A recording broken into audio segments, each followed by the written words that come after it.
Hello everyone, welcome to Abhit Shiksha. মই প্ৰিয়াক্ষী আজি আৰু এটা ক্লাছলৈ স্বাগতম জনালো সো আজি আমাৰ মেইনলি টপিক অফ ডিসকাশন হ'ব how we can manage time while sitting for banking exam যেতিয়া আমি বেংক এক্সাম এপিয়াৰ কৰোঁ তাতে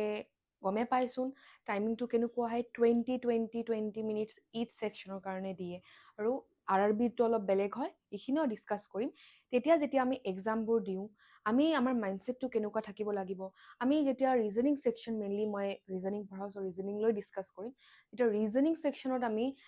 সেকশনৰ আমাৰ 20 মিনিটছ থাকে 35টা কোৱেশ্চন লৈ ডিল কৰিব লাগিব ভালকে চাব গলে 1 মিনিটও নাই ওকে 1 মিনিটও নাই সো আমি কেনেকে 35 আৰু 35 আনিব পাৰিম ৰিজনিংত আৰু টাইমটো মেনেজ কৰিব পাৰিম বিকজ টাইম তাতে বহুত ডাঙৰ ফেক্টৰ গেম চেঞ্জাৰ হয় 20 মিনিটছৰ 35টা কোৱেশ্চন কৰা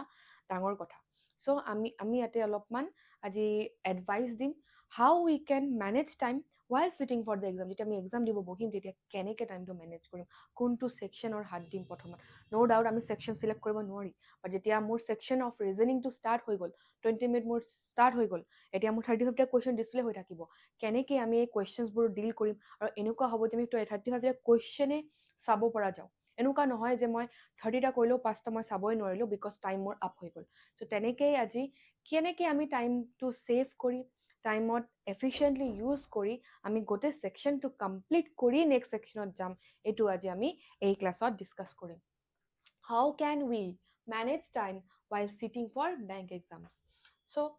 মোৰ এডভাইসটো কি হ'ব ৰিজনিংৰ কাৰণে মই ৰিজনিংৰ কাৰণেই দিম আমাৰ ৰিজনিংত যেতিয়া আমাৰ আইবিপিএছ পিও আইবিপিএছ ক্লাৰ্ক এইবোৰ যেতিয়া এক্সামত আমি বহু এসবিআই পিও এসবিআই ক্লাৰ্ক তেতিয়া আমাৰ প্যাটাৰ্নটো প্ৰিলিমছৰ কেনেকুৱা হয় মেইনলি এতিয়া মই প্ৰিলিমছ লৈ ডিসকাস কৰোঁ প্ৰিলিমছৰ কি হয় আমাৰ 30টা ইংলিছ থাকিব ওকে 30টা ইংলিছৰ কোৱেশ্চন থাকে 35টা কোৱান্টছৰ থাকে ম্যাথছ চিন্তু মানে কোৱান্টছ মিন্স ম্যাথছ ওকে আৰু মোৰ 35টা ৰিজনিংৰ থাকে ওকে টাইম কিমান দিয়ে আমাৰ ইয়াতে সেকশনাল টাইমিং থাকে দ্যাট মিন্স 20 মিনিটছতকৈ বেছি নিদিব এটা সেকশনত 20 মিনিটছৰ ভিতৰতে আমাৰ এই একটা সেকশন কমপ্লিট কৰিব লাগে সো আমাৰ ইয়াতে টাইম দিব ইয়াতে 20 মিনিট দিয়ে সেম ইয়াতে মোক 20 মিনিটে দিব আৰু দেন ইয়াতেও মোক 20 মিনিট দিব ওকে কেনেকে মই এই ৰিজনিংত 35ৰ ভিতৰত 35টো স্কোৰ কৰিম That means কেনেকে 20 মিনিটত আমি গোটে সেকশনটো কমপ্লিট কৰিব পাৰিম সিলেবাসটো যেতিয়া গম পাই প্ৰিপাৰেচন যেতিয়া হুমাইছে বহিছে পঢ়িব সিলেবাসটো গম পাই ৰিজনিংৰ আমাৰ কেইটামান ইম্পৰ্টেন্ট চেপ্টাৰছ আছে যি চেপ্টাৰবোৰত আমাৰ আটাইতকৈ বেছি সময় তাতেই দিব লাগিব যেনেকে হল আমাৰ puzzle and sitting arrangement maximum questions কাৰ পৰা আহে puzzle plus sitting arrangement okay sitting arrangements এতিয়া যেতিয়া মক্স দিব বা যদি প্ৰিভিয়াস এক্সপেৰিয়েন্স আছে বেংকিং এক্সাম দিয়া তেতিয়া প্যাটাৰ্নটো যেতিয়া ৰিজনিং সেকশন আহে এটা প্যাটাৰ্নটো গম পাব যে আমি মিনিমাম 15 to 20 কোৱেশ্চনছ অকল পাজল আৰু সিটিং এৰেঞ্জমেন্টৰ পৰাই পাওঁ হয় নে নাই সো নেক্সট আৰু মিসেলিনিয়াস টপিকস যেনেকা আমাৰ coding decoding distance and direction blood relation okay alpha numeric series এই টপিকসৰ পৰা আহে হয় নে নাই ইনইকুৱেলিটিজ ওকে হেখিনিও মই যাম এটো হল আমাৰ দ্য ফাৰ্ষ্ট টপ প্ৰায়োৰিটি টপিক কোনটো হল মোৰ পাজল আৰু সিটিং এৰেঞ্জমেন্ট যত মোৰ ম্যাক্সিমাম ওয়েটেজ ক্যাৰি কৰি আছে আউট অফ এই 35টা কোৱেশ্চন 15 to 20 তো আমি পাজল আৰু সিটিং এৰেঞ্জমেন্টে পাওঁ কেনেকুৱা কোৱেশ্চনছ থাকে এটা পাজল দিয়ে পাজলটো সলভ কৰি তাৰ ভিতৰত মোৰ 5টা কোৱেশ্চন থাকে এনেকুৱা এটা নহয় তিনিটা পাজল দিব তিনিটা পাজল যদি মোক দিয়ে 3 5 যা 50 3 5 যা 15 কোৱেশ্চনছ মোৰ তাতে হৈ আছে মই যদি পাজল বহুত কুইক সময়ত মানে উইদিন 1.5 মিনিট যদি মই এটা পাজল সলভ কৰিছো বা 2 মিনিট মই ধৰিলো তাতে মোৰ 5টা কোৱেশ্চন হৈ আছে ঠিক আছে তেনেকে মই 15টা কোৱেশ্চন কৰিব পাৰিম 6 মিনিটত যদি মই ম্যাক্সিমাম 2 মিনিটছকৈ ধৰি আছো হয় আৰু সিটিং এৰেঞ্জমেন্টৰ থাকিব 5টা দিব পাৰে 10টা দিব পাৰে তেনেকেতো মোৰ 15 to 25 এনে আহি আছে সো মোৰ টপ প্ৰায়োৰিটি চেপ্টাৰ কোন হ'ব এই পাজল আৰু সিটিং এৰেঞ্জমেন্ট নেক্সট হয় আমাৰ ইনইকুৱালিটিজ বহুত ইণ্টাৰেষ্টিং আৰু ক'ব পাৰোঁ ইজি হয়, পাজেলতকৈ ইনইকুৱালিটিজ ইজি হয়। ইয়াৰে পৰা আমাৰ 3 to 4 কুৱেশ্যন, চামটাইমছ 5 থাকে, এনেকুৱা দিয়ে আহে। নেক্সট আহিল আমাৰ চিলগিজমছৰ পৰা 0 to 5 কুৱেশ্যন থাকিব পাৰে, মিনছ 2টা 3টা 5টালৈকে থাকিব, তাতকৈ বেছি নাথাকে, 5টা বহুত কম, বেছি ক'লো দিলোঁ এটা ৰেঞ্জ, মানে 0 to 5 তাৰ ভিতৰত চিলগিজমছ আমি পাব পাৰোঁ। দেন যিমানটা ৰিমেইনিং ৰৈ গ'ল, এই ৰিমেইনিঙত আমাৰ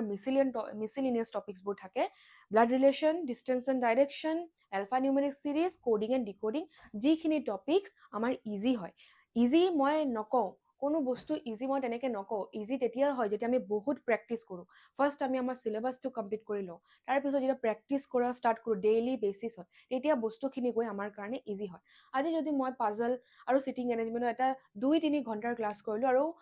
চব ট্ৰিক্স বুজি পালোঁ, ঠিক আছে, ট্ৰিক্স এণ্ড শ্বৰ্টকাট চব মই শিকিলোঁ এই 2 ঘণ্টা বা 3 ঘণ্টাৰ ক্লাছত, তেতিয়া মই কি এক্সামৰ কাৰণে ৰেডি হৈ গৈছোঁ? নহয়, মই ট্ৰিক্স এণ্ড শ্বৰ্টকাট শিকি লৈছোঁ, বাট মোৰ হাতত প্ৰেক্টিচটো অহা নাই। চ' মেইন মোক 35 out of 35 যদি লাগে, উইদিন 20 মিনিট চল্ভ কৰিব লাগে, তেতিয়া মোৰ কি কৰিব লাগিব? মোৰ কনচেপ্ট বিল্ডিঙৰ পিছত এনৰ্মাছ প্ৰেক্টিচ লাগিব, অন ডেইলি বেচিছ লাগিব। ডেট মিনছ মোৰ ইয়াতে ভেলুৱেবল এডভাইচ কি হ'ব, যেতিয়া মোৰ এইখিনি ৰিজনিঙৰ চিলেবাছ শেষ হৈ যায়, তাৰপিছত মোৰ ডেইলি 5টা মই মিনিমাম ক'লোঁ, 5টা বা 10টা ডেইলি 5 to 10 পাজলছ লৈ বহিব লাগিব। নট জাষ্ট পাজল, মানে 5টা আৰু 10টাৰ ভিতৰত যিকোনো পাজলছটো থাকিবই, চিটিং এৰেঞ্জমেণ্ট থাকিব, লিনিয়াৰ থাকিব, চাৰ্কুলাৰ থাকিব, ৰেক্টেংগুলাৰ থাকিব, এইবোৰ মানে মোৰ এক্সামলৈকে, ছাপ'জ মোৰ 3 মাহ পিছত এক্সাম আছে, মোৰ ডেইলি কৰিব লাগিব, মিনিমাম 5টা কৰিবই লাগিব। তেতিয়া মোৰ হাতটো এনেকৈ আহি যাব, মানে মোৰ প্ৰেক্টিচত এনেকুৱা আহি যাব, মই উইদিন মিনিটছ মই এটা পাজল ক্ৰেক কৰিম। এটা পাজলৰ কুৱেশ্যন গমেই পায়, এতিয়া স্ক্ৰীণত আহে, ইমান ডাঙৰ এটা পাজলৰ কুৱেশ্যন থাকে, এইটো পঢ়ি থাকোঁতে আমাৰ সময় গুচি যায়। এতিয়া মই জাষ্ট 1-2 ঘণ্টা 3 ঘণ্টাৰ মেৰাথন ভিডিঅ' চাই মই কালি এক্সাম দিব নোৱাৰিম, মোৰ স্পীডটো নাই। মই কনচেপ্টটো জানো, বাট মোৰ স্পীড নাই। স্পীডটো ডেভেলপ কেনেকৈ হ'ব? যেতিয়া মই বহুত কুইজ লগাই থাকিম ডেইলি বেচিছত, এইখিনি চেপ্টাৰ্ছ মই এনেকুৱা অৰ্ডাৰত প্ৰেক্টিচ কৰিম, মানে এনেকুৱা অৰ্ডাৰ, মানে মোৰ টপ প্ৰায়ৰিটি হ'ব পাজল আৰু চিটিং এৰেঞ্জমেণ্ট, বিকজ তাতকৈ সবচে মেক্সিমাম ৱেটেজ আহি আছে, 15 to 20 মাৰ্কছ আহি আছে। নেক্সট ইনইকুৱালিটিজ, চিলগিজম, দেন মোৰ যিবোৰ মিছিলিনিয়াছ টপিকছ আছে, এইবোৰৰ কাৰণেতো মই সৰু সুৰা কেইটা quiz weekly basis, daily basis তেনেকৈ দি থাকিলে হ'ব। তাৰে পিছত ছাপ'জ মোৰ এক্সাম এতিয়া এমাহ পিছত আছে, মোৰ চিলেবাছ ফিনিছ, মই ডেইলি প্ৰেক্টিচ কৰি আছোঁ, এতিয়া মোৰ 1 মান্থৰ ষ্ট্ৰেটেজিটো কি হ'ব? মই মক্স লগাম। মই ফাৰ্ষ্ট কি ষ্টাৰ্ট কৰিম? মই টপিক ৱাইজ কুইজ লগাম। যেতিয়া মোৰ চেপ্টাৰ ৱাইজ গোটেইখিনি চিলেবাছ ফিনিছ, মই কি কৰিম? চেপ্টাৰ ৱাইজ মক্স লগাই থাকিম, কুইজ লগাই থাকিম, অ'কে? চেপ্টাৰ ৱাইজ বা টপিক ৱাইজ মই কুইজ লগাম, চ' ডেট মই ধৰিব পাৰিম যেতিয়া মই আৰু এটা কথা, যেতিয়া আমি মক্স দিওঁ, এটেণ্ড কৰাৰ পিছত আমাৰ এনালাইচিছ কৰাটো বহুত ইম্পৰ্টেণ্ট, বিকজ মই ছাপ'জ এটা পাজল লগাইছোঁ, এইটো 5টা কুৱেশ্যন আছিলে, ঠিক আছে, তাতে মই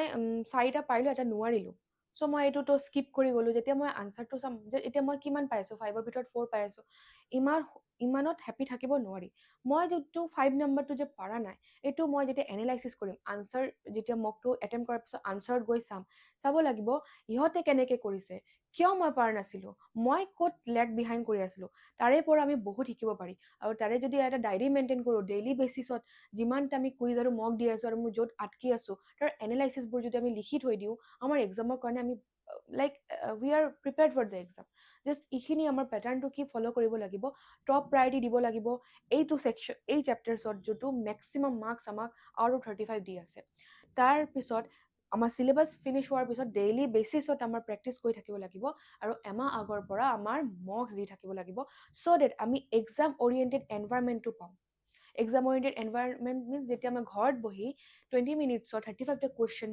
ষ্টাৰ্ট কৰিব, তাতেও মোৰ এটা, আপুনি য'তেই কৰে, মোবাইলত কৰে বা লেপটপত কৰে, এটা এক্সাম ফিলিং আহিব, যে মই এক্সামতো গৈ তেনেকৈ 20 মিনিটছত 35টা কুৱেশ্যন কৰিব লাগিব। চ' এইটো হ'ল এইটো এনেকুৱা আমাৰ ষ্ট্ৰেটেজি হ'ব লাগে বেংকিং এক্সামৰ কাৰণে। চ' কি হ'ল, এইখিনি বস্তু মনত ৰাখিলে হ'ল। ফাৰ্ষ্ট এটেম্প ছেকশ্যনেল, তাৰপিছত টপিক ৱাইজ হৈ গ'ল, টপিক ৱাইজৰ পিছত আমি ছেকশ্যনেল মক্স দিম, অ'কে ইংলিছ ৰিজনিং কোৱান্টছ তেনেকৈ দিম আৰু তেতিয়া আমি যেতিয়া ছেকশ্যনেল মাৰ্কছ দিওঁ আমি গম পাওঁ আমাৰ উইক ছেকশ্যনটো কোনটো ছেকশ্যনত মোৰ বেছি টাইম দিব লাগিব তেনেকৈ আমি ডিভ'ট কৰিব পাৰিম এতিয়া মই যদি ৰিজনিঙত বহুত ভাল হৈ আছোঁ বাট মোৰ ইংলিছটো উইক আছে তেতিয়া মই কি কৰিম মই যদি ৰিজনিঙত ডেইলি 3-4 ঘণ্টা দি আছিলোঁ মই যেতিয়া চালোঁ ছেকশ্যনেল মাৰ্ক দি মোৰ এইটো ষ্ট্ৰং আছে মই অলপমান টাইমটো তাতে ৰিডিউচ কৰি মই ইংলিছত সোমাই দিম এই টাইমটো মোৰ ইংলিছৰ ফ'কাছ ভালকৈ হোৱা নাই মোৰ এডিটৰিয়েল পঢ়িব লাগিব মই RC2 টাইম বহুত সময় লাগি আছে মোৰ ৰিডিং কম্প্ৰিহেনশ্যনটো পঢ়িব এনেকৈ আমি নিজে নিজৰ উইক এৰিয়াজবোৰ আইডেণ্টিফাই কৰিব লাগিব আৰু তাৰ ওপৰত কাম কৰিব লাগিব নেক্সট এটেম্প ফুল লেন্থ আৰু এইটো মই ক'লোঁ এমাহ বা 15 ডে বা 20 ডে আগত আমি ফুল লেন্থ মক দি থাকিম to get the feeling of the exam যেতিয়া মই এক্সামত বহিম এই এক্সামৰ ফিলিংটো মই আগতে ল'ব লাগিব যে মই উইদিন 20 মিনিট মোৰ প্ৰত্যেকটা ছেকশ্যন কমপ্লিট কৰি মোৰ মেক্সিমাম মাৰ্কছ এনেকুৱা আনিব লাগিব বিকজ গমেই পায় যিমান ইয়াৰ্ছ গৈ আছে আৰু এক্সামছ গৈ আছে কাট অফ কোনোদিন কমি নাযায় কাট অফ বাঢ়ি গৈ আছে চ' আমিও তেনেকৈ প্ৰিপেয়াৰ হ'ব লাগিব চ' আই গেছ মই যিমানখিনি মোৰ এক্সপিৰিয়েঞ্চৰ পৰা আপোনালোকক বুজি পাইছে আৰু এইখিনি বস্তু যদি আপুনি কৰে first syllabus completion topic wise quiz লগাই ছেকশ্যনেল মাৰ্কছ লগাই গম নিজে উলিয়াই লয় কোন ছেকশ্যনত মই উইক হয় আৰু তাত বেছি টাইম ডিভ'ট দিয়ে তাৰপিছত এক্সামৰ 15 to 30 ডেজ